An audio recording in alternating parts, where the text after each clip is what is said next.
13 अप्रैल की सुबह थी। चाइना बॉर्डर के पास एक फ्लैग मीटिंग हो रही थी। चाइनीज ऑफिसर ने इंडियन कमांडर से कहा, आप अपने उस सोल्जर को वापस बुला लीजिए जो रात में सफेद घोड़े पर हमारी साइड आ जाता है। इंडियन ऑफिसर हल्का सा मुस्कुराए, क्योंकि वो जानते थे उस डायरेक्शन में ना कोई पेट्रोल था और ना ही किसी सोल्जर के पास कोई घोड़ा था। लेकिन एक सोल्जर जरूर था, एक मरा हुआ सोल्जर जिसने मरने के बाद भी अपनी ड्यूटी नहीं छोड़ी। आज हम बात करने जा रहे हैं एक ऐसे सोल्जर की जो 1968 में मर गया, लेकिन आज भी इंडिया की बॉर्डर की रक्षा कर रहा है। ये कहानी है बाबा हरभजन सिंह की।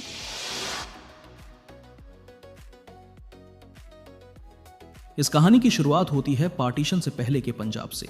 1941 में हरभजन सिंह का जन्म पाकिस्तान वाले पंजाब के कपूरथला जिले में हुआ था। लेकिन आज़ादी के बाद जब देश बटा तो उनका परिवार सब कुछ छोड़कर भारत वाले पंजाब में आ बसा। उनका परिवार किसानी करता था। हरभजन दिन भर खेती में अपने पिता का हाथ बटाते और शाम को आसमान की तरफ देखते, जहां से कभी कभी फाइटर जेट्स गुजरते थे। उसी फाइटर जेट्स की गूंज में उन्होंने अपना सपना बुना, एक दिन वर्दी पहनकर सीमा की रक्षा करने का। कड़ी मेहनत के बाद 1965 में वो इंडियन आर्मी में भर्ती हो गए और 23 पंजाब रेजिमेंट का हिस्सा बन गए।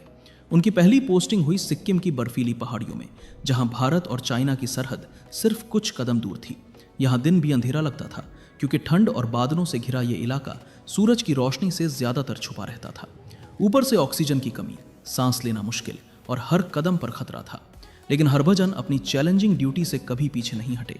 वो हमेशा सबसे पहले उठते, साथियों की मदद करते और हर काम बिना शिकायत के पूरा करते। उनकी ईमानदारी और ड्यूटी के प्रति समर्पण देखकर साथियों ने उन्हें प्यार से बाबा कहना शुरू कर दिया, एक ऐसा नाम जो आगे चलकर उनके साथ हमेशा के लिए जुड़ गया। 1968 अक्टूबर का महीना था। नाथुला पास पर लगातार बारिश हो रही थी। रास्ते कीचड़ और बर्फ से ढक चुके थे। तापमान 0 से नीचे चला गया था। इन्हीं हालातों में हरभजन को एक जिम्मेदारी सौंपी गई, खच्चरों पर भोजन और गोला बारूद लादकर ऊपर की पोस्ट तक पहुंचाना था। सुबह उन्होंने अपनी वर्दी पहनी, जूते बांधे, झंडे की तरफ देखा और यात्रा शुरू की। आसमान काला हो रहा था, हवा तेज चल रही थी और बादल नीचे उतर आए थे। फिर भी वो रुके नहीं, क्योंकि सीमा पर कोई काम कल के लिए नहीं छोड़ा जाता है। रास्ता बेहद संकरा था। एक तरफ पहाड़ की ऊंची दीवार, दूसरी तरफ गहरी खाई और उसके नीचे तेज बहती नदी, जिसका पानी इतना ठंडा था कि उसमें गिरने का मतलब सीधी मौत थी। हर कदम के साथ बर्फ चरमराती थी। खच्चर घबराए हुए थे। हरभजन उन्हें शांत करते हुए आगे बढ़ते रहे। तभी अचानक ऊपर से एक पत्थर गिरा। तेज आवाज हुई। खच्चर बुरी तरह घबरा गए और भागने लगे। हरभजन ने उन्हें संभालने की कोशिश की, लेकिन उसी पल उनका पैर फिसल गया और अगले ही क्षण वो चट्टान से फिसलते हुए सीधे नदी की गहराई में गिर गए। कुछ ही सेकंड में सब खामोश हो गया। ऊपर बस बर्फ गिर रही थी और नीचे पानी का शोर धीरे धीरे खत्म हो गया। तेज बहाव में हरभजन का शरीर करीब 2 किलोमीटर तक बहता चला गया। जब शाम तक हरभजन अपनी पोस्ट पर नहीं लौटे तो बाकी सैनिकों को एहसास हुआ कि कुछ गलत हो चुका है। तुरंत एक सर्च टीम भेजी गई, लेकिन पहाड़ों की बर्फ से हर रास्ता ढक चुका था। 1 दिन बीता, 2 दिन बीते, 3 दिन बीत गए, पर ना कोई निशान मिला, ना कोई आवाज। आखिरकार मिसिंग इन एक्शन लिखकर फाइल बंद कर दी गई। कैंप में खामोशी छा गई। जवानों की आंखों में एक ही सवाल था, इतना ईमानदार जवान आखिर गया कहाँ? फिर 5वें दिन कुछ ऐसा हुआ जिसे सुनकर आज भी रोंगटे खड़े हो जाते हैं। रात के अंधेरे में जब कैंप में सब सो रहे थे, हरभजन के करीबी दोस्त को सपने में खुद हरभजन दिखाई दिए। वो बिल्कुल साफ दिख रहे थे, वर्दी पहने हुए, चेहरे पर शांति थी। उन्होंने अपने दोस्त से कहा, मुझे ढूंढना बंद मत करो, मेरा शरीर अभी भी वहीं है, नदी में एक बड़े से पत्थर के नीचे फंसा है।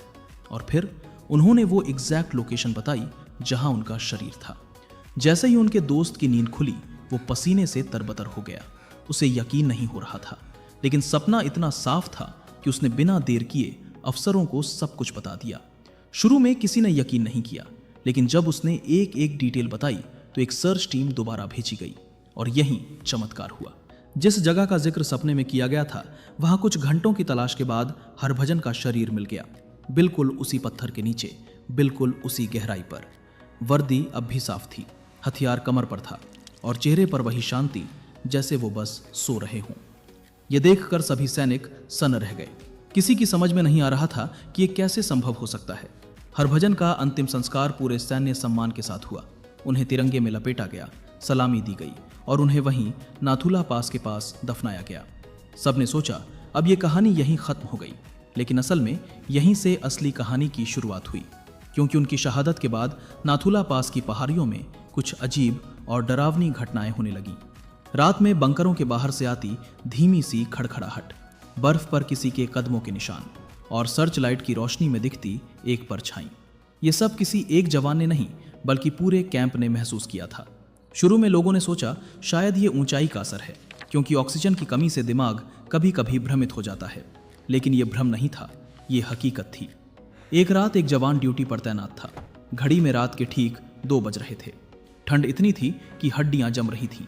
वो जवान थक कर थोड़ा बैठ गया और उसकी आंखें झपकने लगीं। तभी अचानक किसी ने उसके कंधे पर हाथ रखा और उसे जोर से झकझोरते हुए कहा, उठो, तुम ड्यूटी पर हो। वो जवान घबरा कर उठा, चारों तरफ देखा, पर वहां कोई नहीं था। बस बर्फ पर ताजे जूतों के निशान थे जो उसकी तरफ आए थे और फिर अचानक गायब हो गए। इसी तरह की घटनाएं बार बार होने लगी। किसी को रात में अपने कमरे के दरवाजे पर दस्तक सुनाई देती, लेकिन बाहर कोई नहीं होता।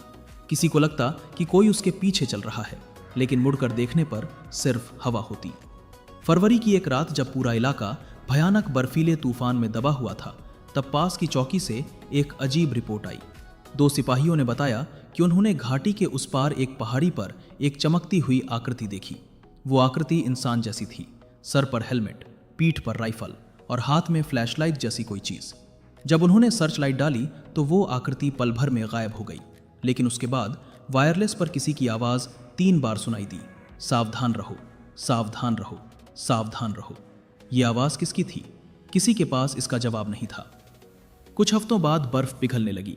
जवानों ने नीचे के इलाकों में पेट्रोलिंग शुरू की। इसी दौरान एक जगह उन्हें एक पुराना जंग लगा हुआ हेलमेट मिला, मिट्टी से भरा हुआ। सैनिकों ने मजाक में कहा, ये तो बाबा हरभजन का है। जब इस हेलमेट को एक छोटी सी जगह पर रखा गया तो आसपास के मौसम में अचानक बदलाव आ गया। बादलों के बीच से तेज धूप निकल आई, हवा एकदम थम गई और तापमान थोड़ा बढ़ गया। ये महज संयोग नहीं हो सकता था। एक और चौंकाने वाली घटना है जो आर्मी के बीच काफी मशहूर है। कहते हैं कि एक बार चीनी सीमा पर तैनात सोल्जर्स ने रिपोर्ट दी कि रात में उनके इलाके के पास एक भारतीय सिपाही दिखा जो सफेद घोड़े पर सवार था। उन्होंने कहा कि वो कुछ देर तक हमें देखता रहा और फिर धुंध में गायब हो गया। अगले दिन दोनों देशों की फ्लैग मीटिंग हुई। चाइनीज अधिकारियों ने इंडियन कमांडर से पूछा, आपके घोड़े वाले सिपाही को कह दीजिए कि वो हमारी सीमा में ना आए। इंडियन ऑफिसर बस चुप रहे, क्योंकि वो जानते थे कि उस दिशा में कोई भी पेट्रोल थी ही नहीं और ना ही किसी सोल्जर के पास कोई घोड़ा था। माना जाता है कि जब भी सीमा पर कोई बड़ा संकट आने वाला होता है तो 3 दिन पहले ही वहां के सैनिकों को कुछ संकेत मिलने लगते हैं। मौसम अचानक बदल जाता है या किसी को अपने पीछे किसी की उपस्थिति का एहसास होता है। इस घटना के बाद जवानों ने फैसला किया कि उसी जगह पर बाबा हरभजन के लिए एक छोटी सी जगह बनाई जाए। उन्होंने वो जगह साफ की, हेलमेट को सम्मान के साथ रखा और हर शाम वहां दीपक जलाया जाने लगा। धीरे धीरे ये दीपक कैंप की परंपरा बन गया और वो जगह बाबा हरभजन मंदिर के नाम से मशहूर हो गई। समय के साथ साथ बाबा हरभजन के प्रति ये विश्वास और भी गहरा होता गया। इंडियन आर्मी ने इस रहस्यमय उपस्थिति को खारिज करने के बजाय उसे पूरा सम्मान दिया और यहीं से शुरू हुई वो परंपरा जो आज भी जारी है। हरभजन सिंह का नाम सेना की रिकॉर्ड बुक में हमेशा दर्ज रहा। उन्हें मरणोपरांत ऑनररी कैप्टन की रैंक दी गई, यानी उनकी मौत के बाद भी उन्हें प्रमोशन मिला। उनका कमरा आज भी ऐसे संभाला जाता है जैसे वो किसी भी दिन छुट्टी से लौटने वाले हों। हर सुबह उनके लिए वर्दी प्रेस की जाती है, बूट चमकाए जाते हैं, बिस्तर ठीक से सजाया जाता है और उनके लिए पानी रखा जाता है।